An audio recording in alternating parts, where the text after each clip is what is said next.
ಬರ್ಕೊಂಡ್ರೆ ಆಯಿತು ಲೆಕ್ಕನ? ಬರ್ಕೊಂಡ್ರೆ ಆದ ತಕ್ಷಣ ಹೇಳಿ. I will give you the hint so that you will be able to do it.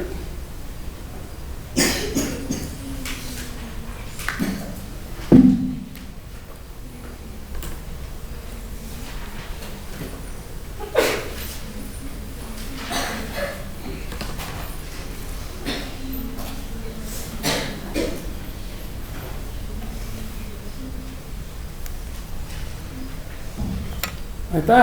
ಈಗ ನೋಡಿ, ಇಲ್ಲಿ ನಾವು ಇಲ್ಲಿ ಮೇಲಿಗೆ ಜಾಗ ಇಲ್ಲ, ಆದ್ದರಿಂದ ನಾನು ಇಲ್ಲಿ ಕೆಳಗೆ ಬರೀತೀನಿ. ಯಾವ್ಯಾವ ಟರ್ಮ್ಸ್ ಇದೆ ನೋಡಿ ಇಲ್ಲಿ. ಫಸ್ಟ್ ಅಬ್ಸರ್ವ್ ಮಾಡ್ಕೊಳ್ಳಿ. ಫಸ್ಟ್ ಏನಿದೆ? ಎ ಕ್ಯೂಬ್ ಇದೆ. ಆಮೇಲೆ ಏನಿದೆ? ಎ ಸ್ಕ್ವೇರ್ ಬಿ ಇದೆ. ಆಮೇಲೆ ಬಿ ಕ್ಯೂಬ್ ಇದೆ. ಓಕೆ, ಈ ಕಡೆಗೆ ಬಂದಾಗ ಏನಿದೆ? ಎ ಸ್ಕ್ವೇರ್ಡ್ ಬಿ ಇದೆ. ಆಮೇಲೆ ಎ ಬಿ ಸ್ಕ್ವೇರ್ಡ್ ಒಂದಾಯ್ತು. ಏನು ಬಂತು? A B squared. B cube ಇದ್ದೇ ಇದೆ. ಎ ಸ್ಕ್ವೇರ್ಡ್ ಬಿ ಮುಂಚೆನೇ ಇತ್ತು, ಎ ಬಿ ಸ್ಕ್ವೇರ್ಡ್ ಇರಲಿಲ್ಲ, ಬರ್ಕೊಂಡೆ. ಬಿ ಕ್ಯೂಬ್ ಇದೆ, ಅದರಿಂದ ಬರ್ಕೊಳ್ಳಿಲ್ಲ. ಯಾವುದಪ್ಪ? ಯಾವ್ದು ಬಿ ಸ್ಕ್ವೇರ್ಡ್?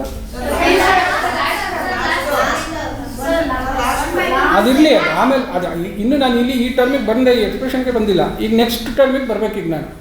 ಈಗ ಎ ಕ್ಯೂಬ್ ಇದೆ, ಎ ಬಿ ಸ್ಕ್ವೇರ್ಡೂ ಇದೆ. ಇಲ್ಲಿಗೆ ಬಂದರೆ ಯಾರಿದ್ದಾರೆ?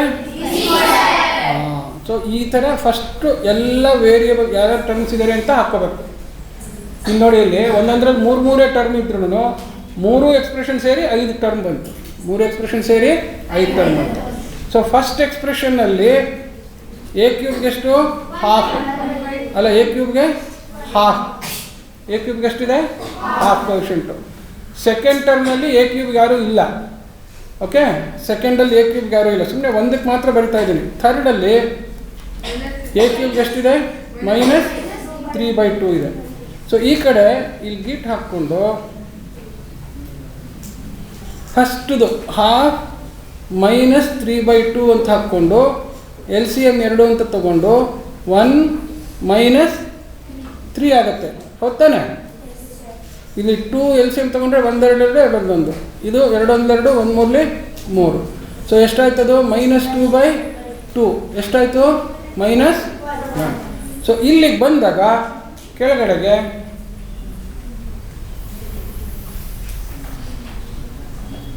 -1 ಎ ಕ್ಯೂಬ್ ಅಂದರೆ -a ಕ್ಯೂಬ್ ಅಂತ ಬರುತ್ತೆ. ಗೊತ್ತಾಯ್ತಾ? ಸೊ ಈಗ ಎಲ್ಲ ಟರ್ಮ್ಗೂ ಕೋಎಫಿಷಿಯೆಂಟ್ಸ್ ಬರೆದು ರೆಡಿ ಮಾಡಿ. ಈಗ ಅದೇ ಥರ ಇಲ್ಲಿ ಬಲಗಡೆಗೆ ಫ್ರ್ಯಾಕ್ಷನನ್ನು ಕೂಡಿ ಕಳೆದು ಮಾಡ್ಕೋಬೇಕು. ಓಕೆ, ಇದು ಅಂಡರ್ಸ್ಟ್ಯಾಂಡ್? ಗೊತ್ತಾಗಲಿಲ್ವಾ? ಹಸಿರು ಸೊಟ್ರಿಗೆ ಗೊತ್ತಾಗಲಿಲ್ವಾ? ಏನು ಗೊತ್ತಾಗಲಿಲ್ಲ? ಹೆಂಗೆ ಮಾಡಿದೆ ಅಂತ ನಾ ಇದು ಅಲ್ಲಮ್ಮ, ನೆನ್ನೆ ಎಲ್ಲ ಅರ್ಥಮೆಟಿಕಲ್ಲಿ ಅಷ್ಟು ದೊಡ್ಡ ದೊಡ್ಡ ಲೆಕ್ಕ ಫ್ರ್ಯಾಕ್ಷನ್ಸ್ ಹೇಳ್ಕೊಟ್ಟಿದೆ. ಇದು ಹಾಫು, ಇದು -3/2. ಸೊ ಇದನ್ನು ಹೆಂಗೆ ಸಿಂಪ್ಲಿಫೈ ಮಾಡೋದು? ಎಲ್ ಸಿ ಎಮ್ ಏನು? ಎರಡಕ್ಕೂ 2 ಅಂತಿದೆ, ಸೇಮ್ ತಾನೇ, ಅದು ಸೇಮ್ ನಂಬರ್ ಇರೋದ್ರಿಂದ ಅದೊಂದೇ. So same type of fraction. So 2 ಅಂತ ಬಂತು. So numerator 1 into coefficient 2 divided by this LCM 2 divided by 2 ಅಂದರೆ 1 1 ಇಂಟು 1 1 ಅಂತ. ಇಲ್ಲಿ ಮೈನಸ್ ಇದೆ, ಮೈನಸ್ ಹಾಕ್ಕೊಳ್ಳೋದು. ಮತ್ತು ಈ LCM divided by denominator 2 divided by 2 ಅಂದರೆ 1. ಸೊ ನ್ಯೂಮರೇಟರ್ -3ನ ಇಂಟು 1 ಅಂತ. ಆ 1 ಬರ್ದಿಲ್ಲ ಅಷ್ಟೇ. ಗೊತ್ತಾಯ್ತಾ?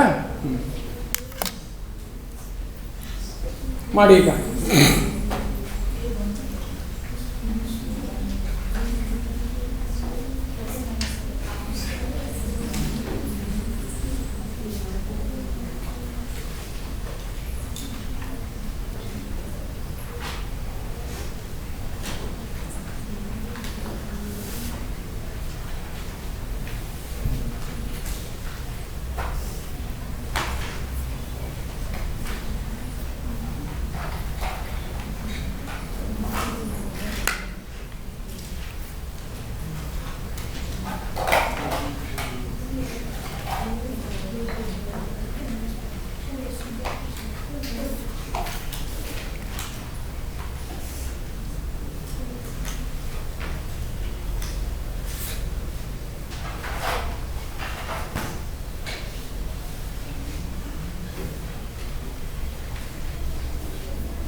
ಹಾಂ minus ಹ್ಞೂ 1/2 a square ಹಾಫ್ ಅಂತೇಳ half half a square b ಹಾಂ plus ಹಾಂ half b cube half p cube plus ಹ್ಞೂ 1/4 ಹ್ಞೂ ab square a B squared ಆಮೇಲೆ plus ಹ್ಞೂ half b square.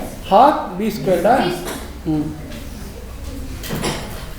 ಇನ್ಯಾರ್ಯಾರಿಗೆ ಬಂದಿದೆ ಉತ್ತರ ಇದೆ ಇದೇ ಉತ್ತರ ಹೌದಾ very good not bad okay ನೋಡೋಣ ಇವ್ರಿಗೆಲ್ಲ ಚಪ್ಪಾಳೆ ತಕ್ಕದ ಬೇಡ ಅಂತ ಈಗ ಎ ಸ್ಕ್ವೇರ್ಡ್ ಬಿಗೆ ಎಷ್ಟಪ್ಪ ಎ ಸ್ಕ್ವೇರ್ಡ್ ಬಿಗೆ ಎಷ್ಟು ಫಸ್ಟ್ ಟರ್ಮಲ್ಲಿ -2 ಆಮೇಲೆ ನೆಕ್ಸ್ಟ್ ಯಾರಿದ್ದಾರೆ ಅಲ್ಲ -3/2 ಹಾಂ ಮುಗೀತು ಫಸ್ಟ್ ಟರ್ಮ್ದು ಸೆಕೆಂಡ್ ಟರ್ಮಿಗೆ ಬರೋಣ 3/2 ಎ ಸ್ಕ್ವೇರ್ಡ್ ಬಿ ಸೊ 3/2 ಎಲ್ಲೆಲ್ಲ ಬರ್ಕೊತಾ ಇದ್ದೀನಲ್ಲ ನಾನು ನೋಡಿದ್ಯಾ ಹೆಂಗೆ ನಾನೇ ತಪ್ಪು ಮಾಡಿಬಿಟ್ರೆ ಬೇರೆ ಗತಿ ಏನಿದು ಎ ಸ್ಕ್ವೇರ್ಡ್ ಬಿಗೆ ಎಷ್ಟು 3/2 ಆಮೇಲೆ ಎ ಬಿ ಸ್ಕ್ವೇರ್ಡ್ಗೆ -3/4 ಅಲ್ಲಿ ಇಲ್ಲಿ ಹೆಂಗಿದೆ ಅದು ಓದ್ಕೊಂಡೋಗಿ ಅದೇ ಥರ ಬರ್ಕೋಬೇಕು ಇಲ್ಲಿ ಇದ್ದಂಗೆ ನೋಡಬಾರ್ದು ಇಲ್ಲಿದ್ದಂಗೆ ನೋಡ್ಕೊಂಡು ಇಲ್ಲಿಗೆ ತರಬೇಕು ಗೊತ್ತಾಯ್ತಾ ಇಲ್ಲಿ ನೋಡ್ಕೊಂಡು ಇಲ್ಲಿ ಹುಡುಕ್ಬಾರ್ದು ಆವಾಗ ಟರ್ಮ್ಸ್ ಮಿಸ್ ಆಗಿಬಿಡುತ್ತೆ ಎಲ್ಲ ಕೇಳಿಸ್ಕೊಳ್ಳಿ ಈ ಕಾಲಮ್ ಹಾಕ್ಕೊಂಡ್ರೆ ಕಾಲಮಿಗೆ ಎಲ್ಲಿದೆ ಅಂತ ಹುಡುಕ್ಬಾರ್ದು ಕಾಲಮ್ ಹಾಕ್ಕೊಂಡ್ಮೇಲೆ ಇಲ್ಲಿ ನೋಡ್ತಾ ಅದನ್ನು ಈ ಕಾಲಮಿಗೆ ಹುಡ್ಕೊಂಡು ಬರಬೇಕು ಆವಾಗ ಟರ್ಮ್ಸ್ ಮಿಸ್ ಆಗಲ್ಲ ಗೊತ್ತಾಯ್ತಾ ಸೊ -3/4 ಎ ಬಿ ಸ್ಕ್ವೇರ್ಡ್ ಇದೆ -3/4 ನೆಕ್ಸ್ಟ್ ಯಾರಿದ್ದಾರೆ ಪ್ಲಸ್ ಬಿ ಕ್ಯೂಬ್ ಇದೆ +2 ಇದೆ ಬಿ ಕ್ಯೂಬ್ಗೆ ಸೊ 3 ಕೋಎಫಿಷಿಯೆಂಟು ಬರ್ಕೊಂಡಿದ್ದೀವಿ 3 ಟರ್ಮಲ್ಲಿ ನೆಕ್ಸ್ಟ್ ಯಾರು ಎ ಕ್ಯೂಬ್ಗೆ -3/2 ಎ ಬಿ ಸ್ಕ್ವೇರ್ಡ್ಗೆ ಎಷ್ಟು ಎ ಬಿ ಸ್ಕ್ವೇರ್ಡ್ಗೆ ಎ ಬಿ ಸ್ಕ್ವೇರ್ಡ್ ಎಲ್ಲಿದೆ ಇಲ್ಲಿದೆ +1 ನೆಕ್ಸ್ಟ್ ಯಾರಿದ್ದಾರೆ ಬಿ ಸ್ಕ್ವೇರ್ಡ್ ಅದಕ್ಕೆ ಎಷ್ಟಿದೆ ನೋಡಿದ್ರಾ ಈಗ ಯಾರ್ಯಾರನ್ನು ಕೂಡ್ಬೇಕು ನಾನು ಇಲ್ಲಿ ಆಗೋಯ್ತು -a³ ಬಂತು -2 + 3/2 ಅಂತ ನೆಕ್ಸ್ಟ್ -2 ಅಂದರೆ 2/1 ಬರ್ಕೋಬೇಕು +3/2 ಅಂತ ಆಯ್ತಾ ಸೊ ಈ ಥರ ಬಂದಾಗ ಇದು ಮಿಕ್ಸ್ ಫ್ರಾಕ್ಷನ್ ಥರನೇ ಇರುತ್ತೆ ಏನು ಮಾಡೋದು ಕ್ರಾಸ್ ಮಲ್ಟಿಪ್ಲೈ ಮಾಡಿ ಕೂಡೋದು ಸೊ ಅವಾಗೇನು ಬರುತ್ತೆ -4 + 3/2 ಗೊತ್ತಾಯ್ತಾ ಸೊ ಎಷ್ಟಾಯ್ತದು ಏನಾಯ್ತು -12 ಸೊ -12 ಎ ಸ್ಕ್ವೇರ್ ಬಿ ಇಲ್ಲೆಷ್ಟು ಬಂತು ಮತ್ತೆ -3/2 ಪ್ಲಸ್ ಏನು 2 ಬಂತು ಮತ್ತು ಅದೇ ಥರನೇ ಮಿಕ್ಸ್ ಫ್ರಾಕ್ಷನ್ ಥರ ಮಾಡ್ಕೊಳ್ಳೋದು -3 + 4/2 ಅಂತಾಯಿತು ಎಷ್ಟಾಯ್ತಿದು +12 ಸೊ +12 ಬಿ ಕ್ಯೂಬ್ ಆಯಿತು ಇಲ್ಲೆಷ್ಟಿದೆ ಬಿ ಕ್ಯೂಬ್ ಬರೆಯೋಣ ಸಂಕಟ ಆಗೋಯ್ತು ನಮ್ಮ ಫ್ರೆಂಡ್ಗೆ ನೆಕ್ಸ್ಟು -3/4 + 1 ಸೊ ಮತ್ತೆ ಕ್ರಾಸ್ ಮಲ್ಟಿಪ್ಲಿಕೇಶನ್ ಮಾಡೋದು -3 + 4 4 ಸೊ ಎಷ್ಟು ಬಂತು 1/4 + 1/4 ಎ ಬಿ ಸ್ಕ್ವೇರ್ ಆಮೇಲೆ ಪ್ಲಸ್ ಈಗ ನೀವು ಬರೀಬೇಕಾದ್ರೆ ನೋಡಿ ಇಲ್ಲಿ ಫಸ್ಟು ಎ ಕ್ಯೂಬ್ ಯಾವಾಗ ತಿಳ್ಕೊಳ್ಳಿ ಆಲ್ಜಿಬ್ರಾದಲ್ಲಿ there is a particular order of writing the terms ಬರೀಬೇಕು ಅದನ್ನು ಕಲ್ತ್ಕೋಬೇಕು ನಾವು ಆಯಿತಾ ಸೊ ಆರ್ಡರ್ಗೆ ಫಸ್ಟು ವೇರಿಯಬಲ್ಸ್ನ ಆಲ್ಫಾಬೆಟಿಕಲ್ ಆರ್ಡ್ರಲ್ಲಿ ಇಡೋದು ಕಲಿಬೇಕು ಏನು ಮಾಡಬೇಕು ವೇರಿಯಬಲ್ಸ್ನ ಆಲ್ಫಾಬೆಟಿಕಲ್ ಆರ್ಡರ್ಸಲ್ಲಿ ಇಡಬೇಕು ಆಲ್ಫಾಬೆಟಿಕಲ್ ಆರ್ಡರ್ಸ್ ಆದಮೇಲೆ ಪ್ರತಿ ಆಲ್ಫಾಬೆಟ್ಗೂ ಹೈಯರ್ ಪವರಿಂದ ಲೋಯರ್ ಪವರ್ಗೆ ಹೈಯರ್ ಪವರಿಂದ ಲೋಯರ್ ಪವರ್ ಅದು ಡಿಸೆಂಡಿಂಗ್ ಆರ್ಡರ್ ಅಂತ ಕರಿತೀವಿ ಅಥವಾ ಲೋಯರ್ ಪವರಿಂದ ಹೈಯರ್ ಪವರ್ಗೆ ಅದು ಅಸೆಂಡಿಂಗ್ ಆರ್ಡರ್ ಅಂತ ಫಸ್ಟ್ ಡಿಸೆಂಡಿಂಗ್ ಆರ್ಡರ್ ಕಲ್ತ್ಕೊಳ್ಬೇಕು ಆಮೇಲೆ ಅಸೆಂಡಿಂಗ್ ಆರ್ಡರ್ನಲ್ಲೂ ಕೆಲಸಕ್ಕೆ ಬೇಕಾಗುತ್ತೆ ಬರೆಯೋದು ಸೊ ಈಗ ನೋಡಿ ಇಲ್ಲಿ ಫಸ್ಟು ಹೈಯೆಸ್ಟ್ ಪವರ್ ಇರೋದು ಯಾವ ಆಲ್ಫಾಬೆಟ್ಗೆ ಎಗೂ ಇದೆ ಬಿಗೂ ಇದೆ ಬಟ್ ಎ ಆ್ಯಂಡ್ ಬಿನಲ್ಲಿ ಫಸ್ಟ್ ಆಲ್ಫಾಬೆಟ್ ಯಾರು ಸೊ ಅವರಿಂದ ಶುರು ಮಾಡ್ಬೇಕು ನಾವು -a³ ಅಂತ ಬಿ ಕ್ಯೂಬಿಗೆ ಬರಬೇಕಾದ್ರೆ ಇನ್ನೂ ತುಂಬ ಹೊತ್ತಿದೆ ಯಾಕೆ ಅಂದರೆ ನೆಕ್ಸ್ಟು ಎ ಬಿ ಅನ್ನೋದಿದೆ ಏನಿದೆ ಎ ಬಿ ಸೊ ಎ ಬಿನಲ್ಲಿ ಫಸ್ಟು ಏನು ಆಲ್ಫಾಬೆಟಿಕಲ್ ಆರ್ಡ್ರು ಬಿ ಎ ಅಂತಿದ್ರು ಎ ಬಿ ಮಾಡಬೇಕು. ಅದನ್ನು ಬಿ ಎ ಅಂತಿದ್ರೆ ಏನು ಮಾಡಬೇಕು, ಎ ಬಿ ಅಂತ ಮಾಡಬೇಕು. ಬಿಕಾಸ್ ಇದೆಲ್ಲ ನೆಕ್ಸ್ಟು ಭಾಳ ಇಂಪಾರ್ಟೆಂಟು. ಆರ್ಡರ್ಸು ಮಲ್ಟಿಪ್ಲಿಕೇಶನ್ ಡಿವಿಷನ್ ಎಲ್ಲ ಮಾಡಿದಾಗ ಆರ್ಡರ್ನಲ್ಲೇ ಇಟ್ಕೊಳ್ಳೋದೆಲ್ಲ ಬೇಕಾಗುತ್ತೆ. ಸೊ ಈಗ ಎ ಬಿ ಅಂತ ಬಂದಾಗ ಫಸ್ಟ್ ಆಲ್ಫಾಬೆಟ್ ಏನು ಎ, ಅದ್ರದ್ದು ಹೈಯೆಸ್ಟ್ ಪವರ್ ಫಸ್ಟ್ ಟರ್ಮು, ಅದ್ರದ್ದು ಹೈಯೆಸ್ಟ್ ಪವರು ಫಸ್ಟ್ ಟರ್ಮ್. ಅಂದರೆ ಎ ಬಿನಲ್ಲಿ A squared B first term, A B squared next term. ಗೊತ್ತಾಯ್ತಾ? ಸೊ ಆದ್ದರಿಂದ ಫಸ್ಟ್ ಯಾರು ಬರಬೇಕು, minus half A square B, ಆಮೇಲೆ ಪ್ಲಸ್ 1/4 ಎ ಬಿ ಸ್ಕ್ವೇರ್ಡ್ ಬರಬೇಕು. ಆಮೇಲೆ ಬಿ ಶುರು ಆಗುತ್ತಲ್ಲ, ಅವರಿಗೆ ಫಸ್ಟ್ ಪವರ್ ಯಾರು, half B cube, next half B square. ಇದು ಕರೆಕ್ಟ್ ಆರ್ಡ್ರ್ ಉತ್ತರ ಬರೀಬೇಕು. ಹೀಗೆ you should always write the, ಯಾವಾಗಲೂ ಕೆಲವು ಸ್ಟ್ಯಾಂಡರ್ಡ್ ಎಕ್ಸಾಮಲ್ಲಿ write the answer in the alphabetical order ಅಂತ. ಏನಂತಾರೆ, ಆಲ್ಫಾಬೆಟಿಕಲ್ ಆರ್ಡರ್. ಕೆಲವು ಪ್ರಾಬ್ಲಮ್ ಏನಿರುತ್ತೆ ಅಂದರೆ ಎಕ್ಸು ವೈ ಎಲ್ಲ ಇರುತ್ತೆ, ಎ ಬಿನೂ ಇರುತ್ತೆ.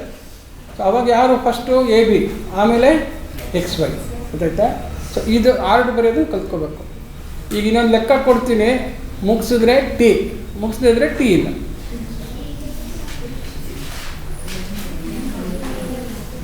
4 ಆದಮೇಲೆ 5